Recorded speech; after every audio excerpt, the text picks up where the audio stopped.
Hola, ¿qué tal? Queridas maestras, maestros de la Universidad de la Singularidad y las Ciencias de la Complejidad. Soy Enrique Rendón. Estamos en nuestra nueva sesión de nuestro curso de dificultades en la lectura, comprensión de textos y fluidez lectora como componente del proceso lector. Vamos a comenzar esta sesión que tenemos ahora. Antes que nada, bueno, un saludo al doctor Francisco Javier Herrera González, rector de la universidad. Y bueno, pues entremos en materia. Nos presentamos con una frase de Napoleón Bonaparte que dice: muéstrame una familia de lectores y te mostraré las personas que mueven al mundo. Fue un pues militar y estadista francés. Entonces, pues una frase para la reflexión. Podemos eh, pensar que precisamente eh, en la educación y las familias en donde se tiene este hábito, pues seguramente habrían horizontes. Entonces, bueno, vamos a dejarlo ahí para que ustedes lo vayan pensando. En esta sexta sesión vamos a ver precisamente el tema de la fluidez lectora. Vamos a ver tres elementos muy importantes, que son, por un lado, la arbitrariedad en la letra sonido, la conciencia fonológica y la importancia de la fluidez lectora. Los sonidos, a final de cuentas, o esta relación entre una letra y un sonido, pues es meramente una convención de una comunidad de hablantes, una comunidad lingüística. Es arbitrario, es lo que iremos nosotros revisando en esa parte.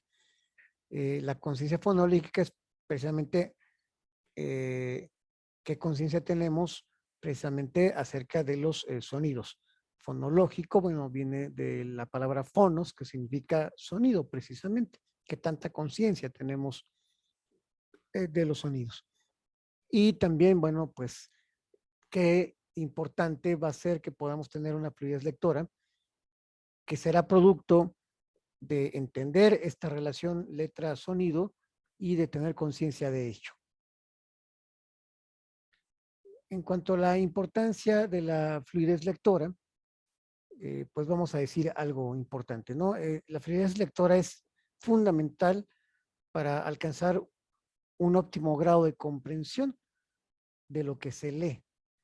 Y es un aspecto relevante en la infancia para alcanzar los aprendizajes esperados. Lo ideal sería que desde la infancia se buscara esta fluidez lectora para poder comprender y leer de una manera adecuada. Eh, Cuando esto no se logra, esto no quiere decir que la gente no puede ir a la escuela. Por supuesto que va y ya en la enseñanza secundaria, la enseñanza de bachillerato, preparatoria y en la universidad. Y en la universidad, pues le pueden decir a uno como profesor cosas como estas: es que a mí no me gusta leer o leer no se me da. No es que no les guste, habrá que ver si hubo alguna deficiencia en la infancia, en el preescolar, en los años de la primaria, en donde no se logró esta comprensión de lo que se lee. No fue un aprendizaje esperado o logrado, que va a traer consecuencias, por supuesto, a lo largo de la formación escolar. Eh, en muchos lugares, en México también, no somos la excepción, tenemos casos de gente que llega a la enseñanza superior con graves problemas de comprensión lectora y de fluidez lectora. Eh, Esto se hubiera podido de alguna manera haber evitado si se hubiera actuado desde la base. Es lo que vamos a ver nosotros ahora, profesores. Entonces, ¿qué es la fluidez lectora? Bueno, digamos que es la habilidad para leer un texto de manera rápida, eso es la automaticidad, precisa, que es la decodificación precisa, y con la expresividad adecuada, es decir, con la entonación. Entonces, rápido, preciso y con expresividad adecuada. Eso es fluidez lectora.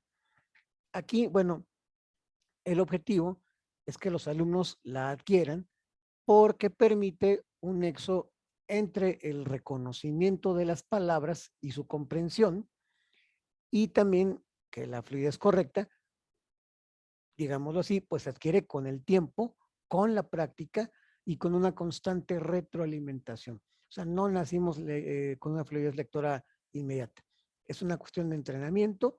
Ahora sí que la fluidez lectora es de quien la trabaja con el tiempo, pero también practicándola, ejercitándola, y que alguien nos dé una retroalimentación de cómo estamos leyendo. Aquí, bueno, tenemos en la imagen, esto es un poco un profesor que está tratando de eh, iniciar a los infantes en lo que va a ser posteriormente una fluidez lectora. Sería, vamos a ver ahora las bases. Y vamos a ver también que la fluidez lectora consiste en la capacidad de leer palabras, pseudopalabras y textos sin cometer errores de manera expresiva y a un ritmo adecuado, de forma que tanto el lector como un eventual interlocutor puedan dedicarse a comprender lo leído. O sea, no es nada más leer rápidamente, fluidez no implica rapidez necesariamente, sino que hay que hacerlo sin equivocarnos en la expresión, en un ritmo adecuado y que comprendamos. Eso es la fluidez lectora.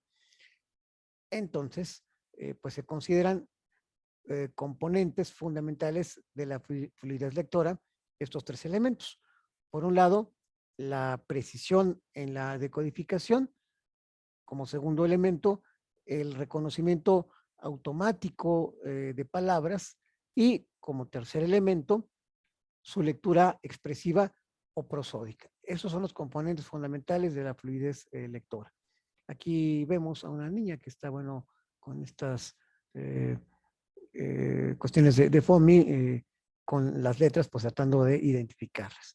Algo muy importante que hay que resaltar es que los niños con dificultades de fluidez en la lectura pueden llegar a experimentar tanto dificultades de comprensión lectora, como también otros trastornos específicos del aprendizaje, que no nos vamos a meter ahorita con esos porque hay todo un apartado de los trastornos del aprendizaje, pero digamos que no es raro que un niño que tenga problemas de comprensión y fluidez lectora tenga algún otro trastorno específico del aprendizaje.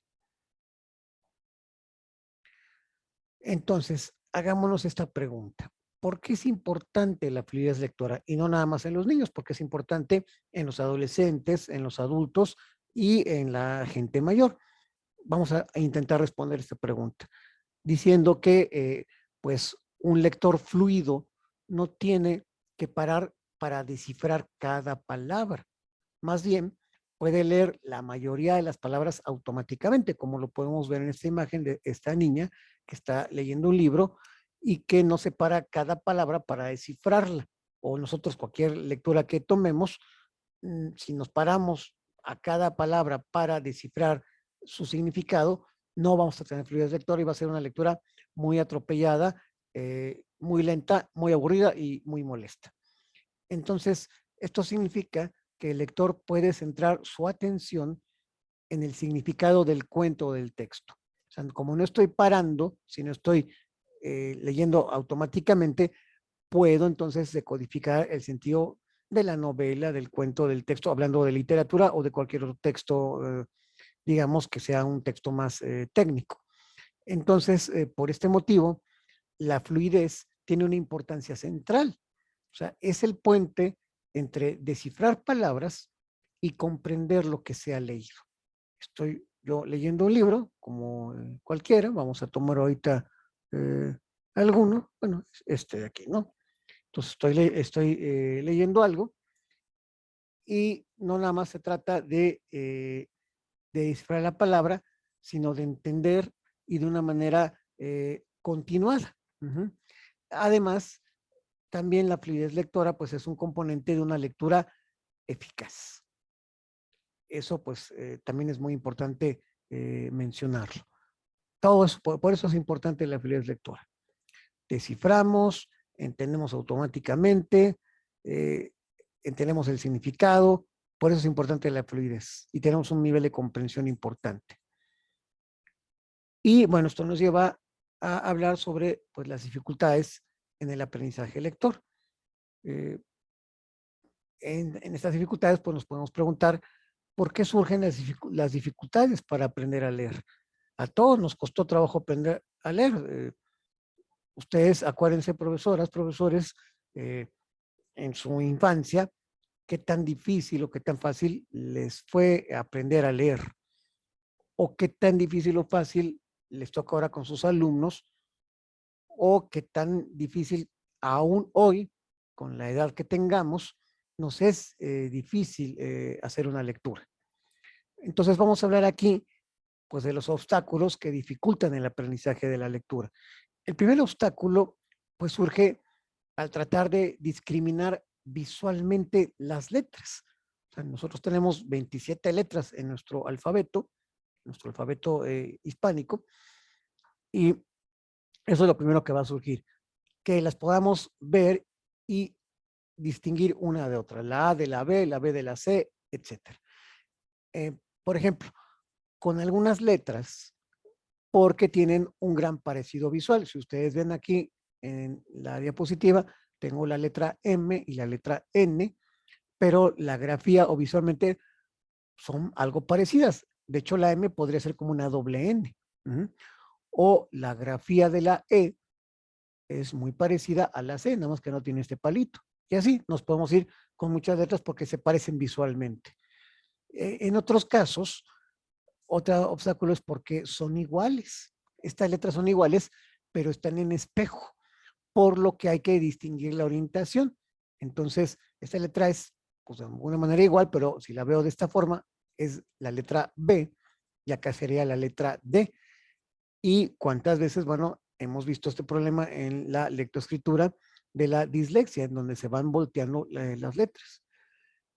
O otra letra que está en espejo, que sería si es así, es la letra P, y si es al revés, es la letra Q. Entonces, eso es otro obstáculo que nos va a dificultar aprender a leer. Y también se debe aprender a segmentar las palabras en sus fonemas, es decir, en sus sonidos, ya que nuestro sistema ortográfico es alfabético. Entonces, cada palabra, por ejemplo, palabra, ahí están los fonemas de la palabra, ¿no? O sea, de la palabra palabras, o segmentar. Y la principal dificultad surge a la hora de establecer la relación entre las letras y el correspondiente sonido. Porque una cosa es el nombre de esta letra, la letra M, y la otra cosa es el sonido M, que ese es el sonido de esta grafía. Ese, como decimos ahora, voy a utilizar un anglicismo, ese match, ese enlace, es lo que puede ser muy complicado, muy difícil de aprender, de hacer esa conexión cognitiva en el cerebro. Y que si no se logra en la infancia, pues se va arrastrando para la adolescencia y la adultez. Esto nos lleva al tema de la arbitrariedad en la letra sonido. O sea, cada letra representa un sonido, pero ese sonido y esa letra, esa grafía es totalmente arbitrario. Entonces, esto nos presenta un gran problema. Nos vamos a quedar, digamos, como con esta duda, como está la imagen de este niño, que dice que no hay nada en las letras que indique cómo se deben pronunciar. A ver, ¿cómo está eso? Es decir, ¿por qué la letra A se pronuncia A y no se pronuncia E? O sea, yo podría poner esta misma grafía que estoy ahorita señalando con el cursor y decir que es E, o es I, o es U. Bueno, lo único que podemos responder es que esto es una convención lingüística de un grupo de hablantes que dijeron, esta grafía va a ser la A. Y esto con el paso de los siglos, no nos vamos a meter con la creación del lenguaje, no es una clase de filología, pero sí entender que este sonido es arbitrario y por eso nos presenta problemas. Entonces, precisamente esto hace que pues sea una relación arbitraria, la relación letra-sonido. Es decir, por ejemplo, hay letras que son muy parecidas y se pronuncian de manera diferente.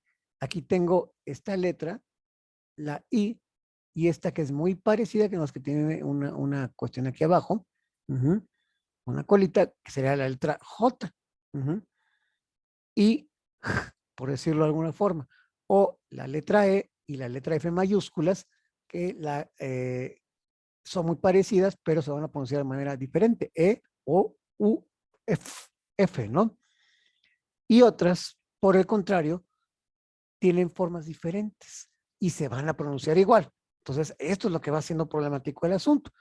Tengo la A minúscula y la A mayúscula, es decir, de hecho, todas las letras mayúsculas y minúsculas, pues casi todas se escriben diferente, pero se pronuncian igual. Entonces, este sonido es igual en la A y en la A minúscula, A mayúscula, O, R, R. Y además están los grafemas formados por dos letras, la Ch, la Q, la Y, o sea, Ch, Q, G, eso es otro problema. O por las consonantes que tienen diferente pronunciación en función de la vocal que le sigue. Por ejemplo, tengo esta consonante que es la C. Si tengo una A, voy a decir K. Si yo digo cajón, pero si yo digo célibe, que también se escribe con C, vean cómo cambia el sonido. Cuando es una E, va a pronunciarse como S, como S. Cuando es una A, se va a pronunciar como Q, K. O con la G. Puedo decir gato o puedo decir genoma. Entonces, este también, aquí tenemos ya tres problemas. Entonces, cuando son parecidas, se pronuncian de manera diferente. Cuando tienen formas diferentes, pero se pronuncian igual. Cuando son grafemas formados por dos letras. O cuando las consonantes, su pronunciación difiere después de en función de la vocal que les va a seguir. Esto hace que el aprendizaje de la lectura pues sea muy complicado y que requiera tiempo y un gran esfuerzo. Lo que pasa es que a lo mejor nosotros ya no nos acordamos de todo este proceso que nos tocó vivir para poder leer. Y nos va a llevar esto también a hablar sobre la conciencia fonológica. ¿Qué es la conciencia fonológica? Bueno, es la habilidad para notar y manipular los sonidos individuales de las palabras y es una habilidad prelectora clave. ¿Qué es prelectora? Que es previo al aprendizaje de la lectura. Es una cuestión, digamos, cognoscitiva y aquí es cuando el bebé, el, el niño, antes de que aprenda a leer, se da cuenta y manipula los sonidos individuales de cada palabra. Si yo me doy cuenta para manipular los sonidos antes de aprender a leer, va a ser una condición de posibilidad, diría el filósofo Kant, para poder después aprender a leer de una manera adecuada. Entonces, la conciencia explícita de la estructura fonológica de las palabras, pues es entender la arquitectura del lenguaje, no tanto la significación, sino más bien la construcción del lenguaje. Entonces, un niño, un bebé, un adulto que tiene conciencia fonológica, se da cuenta de los sonidos, los puede manipular para construir el lenguaje. La palabra gato, salchicha, sillón, celular. Vamos jugando con estos sonidos, los vamos manipulando, los vamos combinando para formar las palabras y construir un lenguaje. Esto es, y hacerlo de manera intencionada, por eso es conciencia fonológica.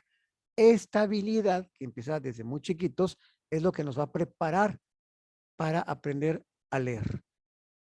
Y en la medida que tengamos conciencia fonológica, podamos aprender a leer y eso nos lleve posteriormente a tener fluidez lectora. Y por lo que estamos ahorita comentando, pues implica la habilidad para notar, para pensar y también para manipular los distintos sonidos individuales de las palabras. Entonces, vean todo lo que implica esto. Pensar, manipular, distinguir estos sonidos de cada palabra. Va a repercutir en dos elementos, en las sílabas y en los fonemas. Esto, ¿por qué es una habilidad lectora? Nos va, antes de responder esto, nos va a llevar a hablar del concepto de la alfabetización emergente. ¿Qué es esto? Aquí hay que hacer un poquito de historia. En los años 80 en Estados Unidos se dieron cuenta que aproximadamente el 35% de los niños que iniciaban un proceso de alfabetización formal, es decir, empezaban a ir a la escuela a aprender a leer, lo hacía con una falta de habilidades del lenguaje, es decir, del habla, para una correcta adquisición de hábitos de lectura. Si yo no tengo habilidades del lenguaje, un manejo intencionado de las sílabas y de los fonemas, no voy a tener una adquisición correcta para leer y para tener hábitos de lectura. Entonces, por eso se empezó a investigar qué pasaba en los años previos de la infancia, antes de aprender a leer, y qué se podía hacer para dotarles de las herramientas necesarias para aprender a leer y a escribir. Fue entonces cuando se comenzó a hablar del concepto de alfabetización emergente. Ahorita vamos a ver qué es. Este ha sido un curso básicamente de la cuestión de la lectura. No nos hemos metido con la escritura o con la lectoescritura, aunque van de la mano. Eso será seguramente para otra ocasión, para otro curso. Pues bien, entonces ya dicho esto, la alfabetización emergente es que consiste en habilidades y aptitudes que los niños desarrollan en relación a la alfabetización formal antes de saber leer y escribir de manera autónoma, o sea, por sí mismos. ¿Qué habilidades y aptitudes deben de tener los niños en relación a esta parte de alfabetización, pero previo a que lean y escriban por sí mismos? Y esto tiene dos grandes valores. Agrega importancia a los años prelectores en la infancia de un niño, en el que se prepara este proceso de comprensión lectora. Es decir, ¿qué pasó en estos años antes de que el niño fuera a la escuela primaria a aprender a leer? Eso que pasó en la manera como tuvo conciencia del lenguaje y cómo lo utilizó va a ser fundamental para después el proceso de la comprensión lectora. Y el otro elemento, entiende que el proceso de lectoescritura no es un proceso que iniciamos el primer día de clases en la infancia. Este proceso de lectoescritura se inició desde el propio nacimiento y fue evolucionando en tanto que es continuo. En la manera que los adultos hablaban, qué se hablaba en casa, cómo se pronunciaba, qué tanta riqueza silábica y de repertorio de palabras existía en casa. Todo esto va haciendo como el caldo de cultivo, si podemos verlo así, para poder aprender a leer y escribir de una manera automática. Este proceso previo es la alfabetización emergente, es como lo previo a la enseñanza formal para leer en clases. Entonces, el proceso, aquí la propuesta interesante es que antes pensábamos que la lectoescritura era un proceso que iniciaba cuando uno entraba a la escuela para aprender a leer, y la alfabetización emergente lo que nos dice no, es un proceso que inicia desde que nacemos, y eso es la alfabetización emergente que nos prepara para cuando lleguemos a la educación formal a aprender, ahora sí, a leer y a escribir. Entonces, dime cómo hablas, dime cómo pronuncias y te diré cómo serás un buen lector o no. Y pues lo que podemos aquí decir es que pues hay una serie de habilidades que se adquieren en años prelectores que vamos a tener que activar después en la educación primaria y secundaria. Entonces es como la semillita que va antes de la lectura, antes de aprender a leer, y que esa semilla es la que se tiene que prender de alguna manera o pues sí, activar cuando los niños están en la primaria y la secundaria. Ahora, ojo, mucho ojo, no se trata de correr en enseñar a niños a leer y a escribir cuando no están preparados. De repente a mí sí me ha tocado ver que dicen, bueno, es que mi niño de 2 años, de 3 años ya lee. Bueno, ya lee o se aprendió de memoria esas grafías y en el fondo no las comprende. Entonces no podemos correr a enseñar a los niños cuando todavía no está esta maduración cognitiva. ¿Mm? Más bien se trata de fomentar una serie de habilidades en los años prelectores. Estamos hablando un poco del kinder, del preescolar, que van a necesitar para ser lectores competentes. ¿Qué habilidades vamos a fomentar en el preescolar? Vamos a ver cuáles son. Son dos. las habilidades de decodificación y las habilidades de narración. Expliquemos las habilidades de decodificación. Son habilidades que me permitirán transformar aquello que veo impreso en un fonema, como lo estamos viendo ahorita. La habilidad fonológica es la más importante en el proceso lector. Entonces, yo veo algo impreso, una serie de letras, y tengo que transformarlas en sonidos. Y eso es la habilidad fonológica y es lo más importante para poder aprender a leer y estar en este proceso. Esas son las habilidades de codificación, pero también están las habilidades de narración que van a hacer a los niños lectores competentes. ¿Cuáles son? Pues son habilidades que me permitirán comprender aquello que leo, como por ejemplo la adquisición de vocabulario. Entonces, por un lado, transformar y por otro lado, comprender. Por un lado, decodificar y por otro lado, narración. Y pues por lo que podemos estar ya más o menos entendiendo es que tan importante es la habilidad de decodificación como la habilidad de narración. Juntas son las que forman las habilidades de alfabetización. Las dos. Con que una de estas esté empezando como a tener deficiencias, va a haber problemas en la alfabetización del niño. Y entonces esto nos lleva a hacernos la siguiente pregunta. ¿Por qué la conciencia fonológica, que ya definimos hace algunas diapositivas, es clave en el proceso de lectoescritura? O sea, no nada más es importante en el proceso de lectura, sino también para aprender a escribir. Primera razón, porque nos ayuda a entender el proceso alfabético. Por eso es importante. Segunda razón, porque nos ayuda a entender los mecanismos por los que las letras representan los sonidos de las palabras. ¿Cuál es el mecanismo? ¿Cuál es la parte en que esta letra representa un sonido? Y tercera elemento, porque genera diferentes posibilidades para encontrar palabras de las que solo conocemos parcialmente algunos sonidos. Es decir, se crea una biblioteca fonológica dentro de nuestro sistema neurológico que me va a permitir aumentar mi fluidez lectora. Entonces, fíjense, esta biblioteca fonológica, una biblioteca no nada más de palabras, sino de sonidos, está en el cerebro, en nuestros procesos de memoria, y en la medida que tenga esta biblioteca, voy a aumentar la fluidez lectora. Qué interesante. Entonces, las personas que no tienen fluidez lectora, podemos pensar que tienen poca biblioteca fonológica en su sistema neurológico por falta de entrenamiento o por un defecto educativo, a no ser que haya un problema de daño en las zonas cerebrales, que bueno, eso es otro tema.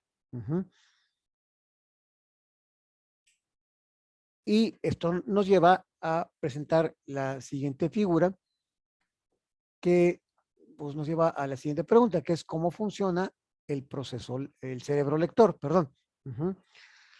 Aquí tenemos una visión moderna de las redes corticales para la lectura.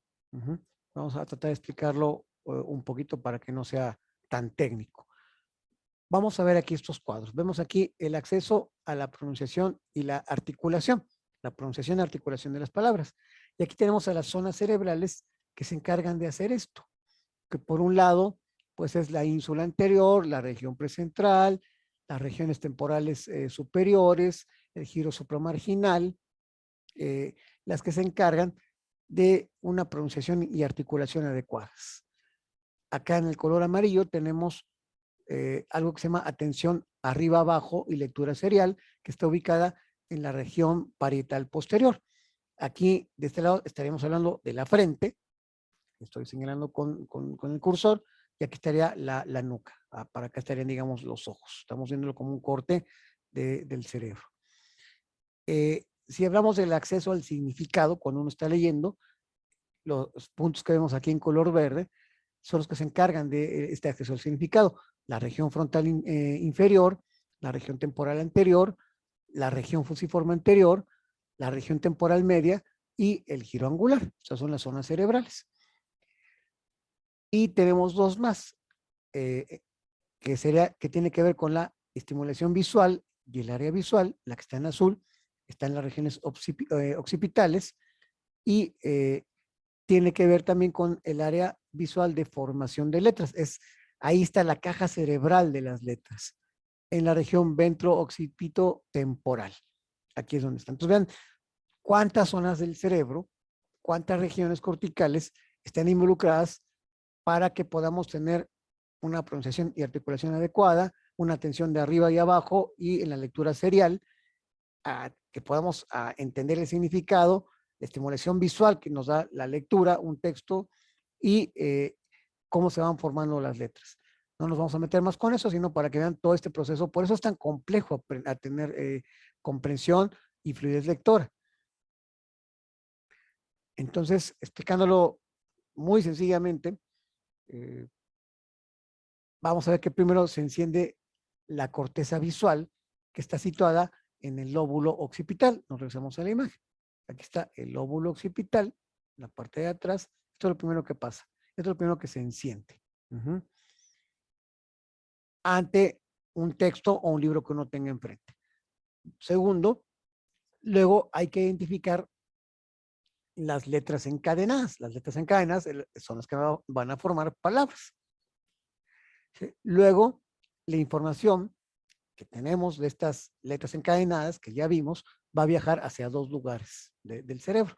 Uno, donde se traducirán las palabras en sonidos, y dos, en donde se desentrañará el significado de un vocablo, es decir, de una letra. Entonces, cuando una palabra entra a nuestro cerebro a través de este circuito visual, lo primero que hacemos, o lo primero que hace el cerebro es descomponerla, ponerla en partes. Es decir, no leemos palabras completas, sino que descomponemos la palabra. Todo esto en la actividad cerebral. Y la pregunta es, bueno, ¿y cómo la descomponemos? Lo hacemos en morfemas y posteriormente en sílabas y finalmente en fonemas. Vean todo este proceso que se hace en automático. Por eso todo esto es muy importante que se vaya entrenando en la educación primaria para poder, por un lado, tener una habilidad de lectoescritura, pero por otro lado, que nos capacite para la fluidez lectora. Vimos la parte de la alfabetización emergente, que tiene que ver con los años de la prelectura en la historia del desarrollo del niño. Después viene la parte de que eso nos fundamenta los procesos de aprendizaje lector para después, con el entrenamiento y la práctica, llegar a la fluidez lectora. Mucha gente, aunque tenga muchos años de edad, no llega a la fluidez lectora, desafortunadamente. Y mucha gente sí. Vamos a ver cómo sí podemos hacer. Y esto nos lleva a preguntarnos lo siguiente: ¿qué es la correspondencia grafía-fonema? O sea, el grafo es, el escrito es el grafo y el fonema es el sonido. Y hay una correspondencia. Entonces vamos a ver qué es la habilidad para entender que cada letra, o en algunos casos grupos de letras, se corresponden con un fonema. Eso es la correspondencia grafía-fonema. Entonces, cuando consideramos las vocales, pues es bastante sencillo. Pues el fonema se oye y corresponde a la letra. En cuanto a las consonantes, bueno, ahí sí todo se complica, porque los fonemas no se oyen de manera clara. O sea, yo puedo decir A, E, I, O, U. Es una letra que tiene un fonema muy claro, pero cuando digo las consonantes, si digo C, es la letra C, pero el fonema es J o S. O la letra T, el fonema es T. O la letra M, el fonema es M. Ahí se va complicando, no se oye de una manera muy clara.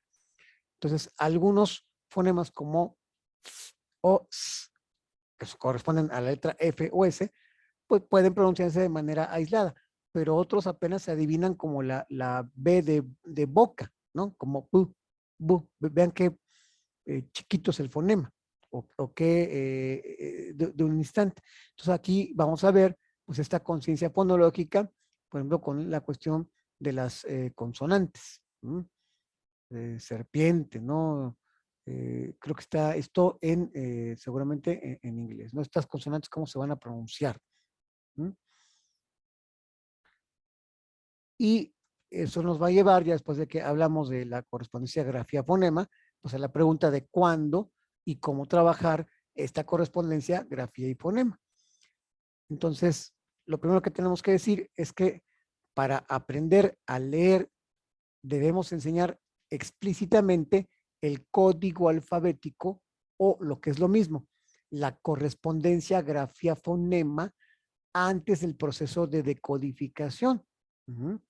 Por tanto, antes de presentar las letras, deberíamos haber trabajado en detalle la parte fonológica y no hacerlo a la vez. Normalmente en el proceso de enseñanza se hace todo junto y esto es lo que lo hace muy complicado. Entonces, lo que se propone aquí es que primero enseñemos esta correspondencia grafía-fonema y después ya enseñemos o presentemos las letras como tal o las grafías. Aquí tenemos algunos ejemplos, ¿no? Con el sonido A, árbol, hada. Y fíjense cómo, pues el sonido empieza con la letra, con el sonido A, independientemente que aquí empiece con la letra A y aquí con la letra H. El sonido es A, o el sonido B, barco, vela. Aquí está el sonido, independientemente que se escriba con una letra o una grafía distinta. O dependiendo, ya dijimos, de la vocal que sigue a la S o la K, es casa, kilo, queso. Vean el sonido K, y se escribe de diferente manera, con la letra C, la letra K, o la doble grafía de la C y la U. O el fonema ch, chocolate. Aquí tenemos dos letras del alfabeto que nos van a representar un fonema. O sea, dos grafías que representan un fonema. O la D, día. Esta es más fácil porque es vocal. Elfo o helado. Helado lleva la letra H antes, pero se pronuncia con el fonema E. O foca. Gato, guitarra, la letra I, isla, bueno, no la letra, el fonema I, isla, higo, y nuevamente tenemos otra grafía, una regla ortográfica, pero se pronuncia así. Jamón, gemelo, vean cómo es el mismo sonido para dos palabras que empiezan con una letra distinta, pero que se pronuncian igual. O lazo, llave. Aquí faltó la L, por cierto. Mano, nido, ñi. Aquí no hay palabra, pero yo les tengo una, es ñandú, o ñoño, o oso, pan. Aquí está R, cara, o la R, rata. O sea, son dos fonemas, r y r. O sapo, tapón, uva, humo. Nuevamente aquí volvemos a ver lo mismo. Hierba, yeso. Aquí tenemos dos letras para este fonema. Y como cesto, zapato.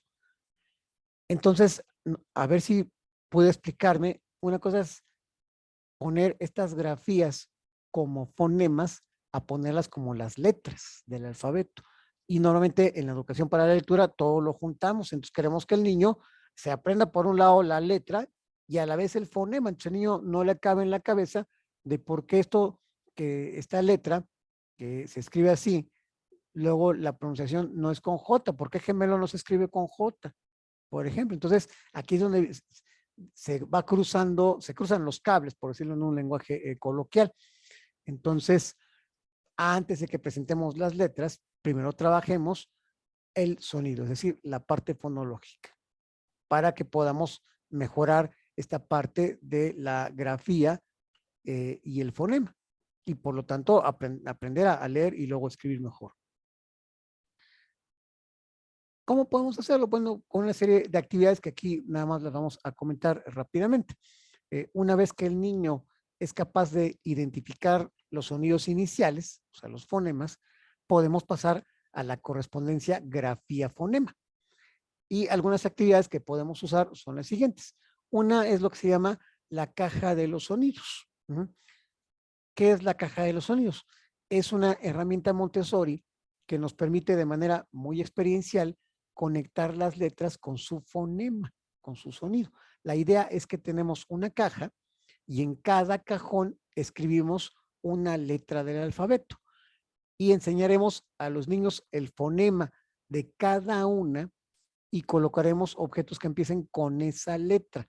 Esta caja, bueno, es una caja que está en lenguaje de inglés. Por ejemplo, aquí tenemos la letra O y tenemos un pulpo.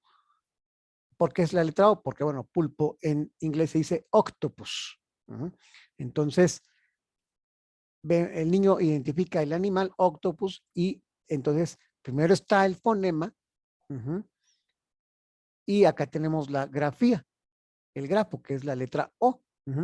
O violin o violín, aquí sí hay correspondencia con el español. Y podemos hacerlo como, o el color amarillo, ¿no? Yellow.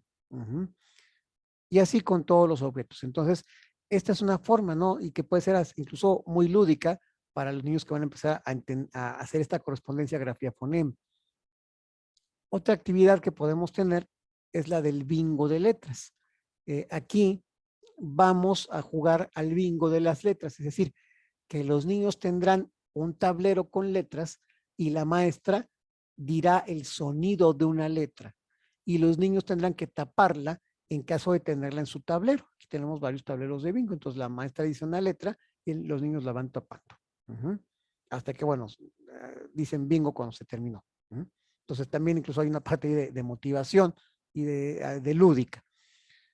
Tercera actividad sería clasificar objetos por la letra inicial. Es decir, se puede jugar con otro material manipulativo que se recomienda. La idea es que los niños clasifiquen una serie de pictogramas en función del fonema inicial de la palabra. Aquí, por ejemplo, tenemos un campo semántico que, por ejemplo, tiene que ser palabras del mismo grupo. Y aquí tenemos las imágenes, aquí tenemos nuestros pictogramas. Y entonces, así es como podemos ir trabajando por medio de campos semánticos. Aquí tenemos, bueno, por un lado, campos semánticos para el mismo grupo, ¿no? La gallina, el perro, que son animales, ese es un campo semántico, pero acá tenemos un abrigo, un pantalón, ese es otro campo semántico porque es ropa, y así nos podemos ir con más elementos. Otra actividad que podemos hacer es la del dominó abecedario. Aquí los dominós de abecedario pues son juegos igual que el dominó común, pero que llevan imágenes de letras y dibujos, es decir, pictogramas.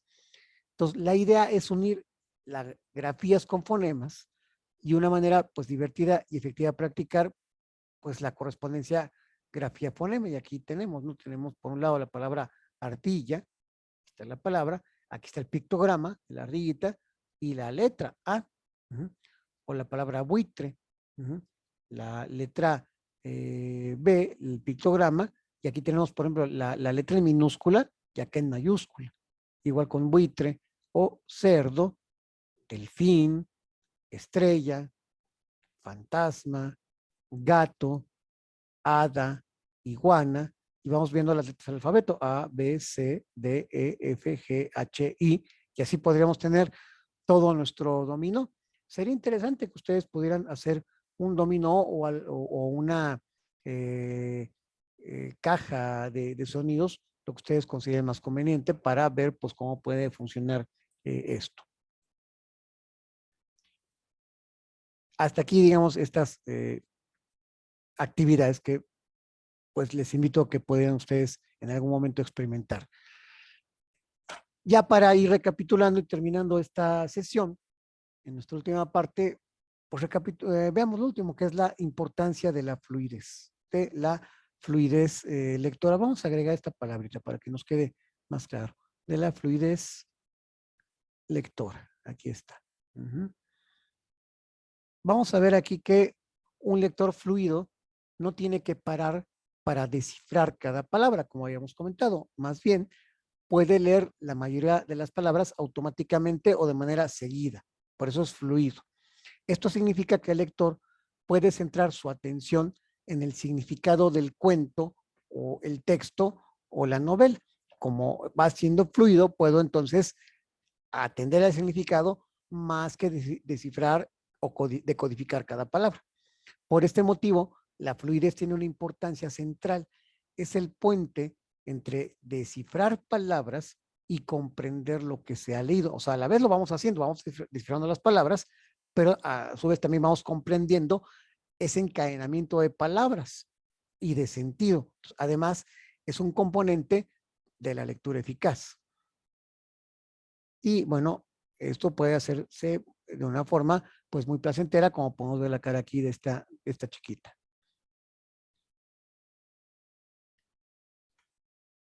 Y esto también pues nos lleva a hablar sobre la metodología y estrategias para la fluidez lectora. Una técnica común que se utiliza para esta metodología pues es la lectura repetida y monitoreada, que apunta a mejorar la calidad de la lectura en términos de automaticidad, de codificación precisa y entonación. Entonces tiene que ser la lectura, pues sí, lo más automática que se pueda, precisa, con una buena entonación.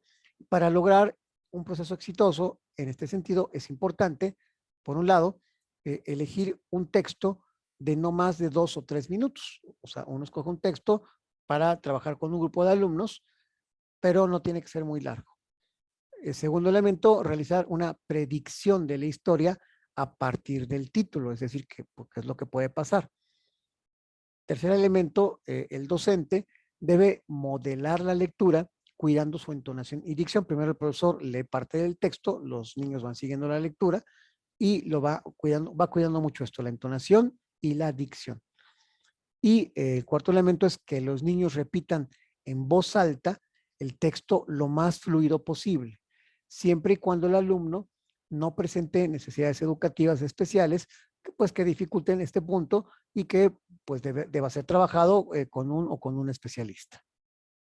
Entonces, estos son algunos consejos para tener, digamos, una lectura repetida y monitoreada. Y algunos elementos de esta lectura repetida van a ser los siguientes. Una lectura por turnos, es decir, el profesor lee primero el texto, luego los alumnos leen por turno y esto ayuda a que estén atentos a lo que un compañero lee. Ahora, ojo, aquí no exponer a aquellos que presentan dificultades para leer en voz alta. También se puede hacer otra estrategia repetida que es la lectura en coro. Es decir, el profesor lee el texto en voz alta como modelo de fluidez lectora. Luego los alumnos al unísono o en pequeños grupos deben leer lo más fluidamente que puedan, tomando en cuenta la edad, la madurez y los aspectos individuales de cada uno de ellos. Claro, como decimos que es en coro, quiere decir que es al mismo tiempo. Y por otro lado sería la lectura teatral, que es luego de leer, perdón, una historia narrativa o dramática, se realiza una lectura de diálogo entre los niños. Esto, bueno, sería como lo más importante de esta sesión, queridas profesoras, profesores. Eh, vamos a tener una siguiente sesión, la última que va a ser sobre cierres y conclusiones. No me queda nada más que pues agradecerles su atención para esta clase que pues pienso que fue bastante interesante. Me despido, se despide también por allá la pequeña Lila que anda bien dormida, muy dormida, pues usa un poco de madrugada en lo que estamos haciendo esta sesión. Cuídense mucho y nos vemos en la última sesión de la serie de este curso. Hasta luego.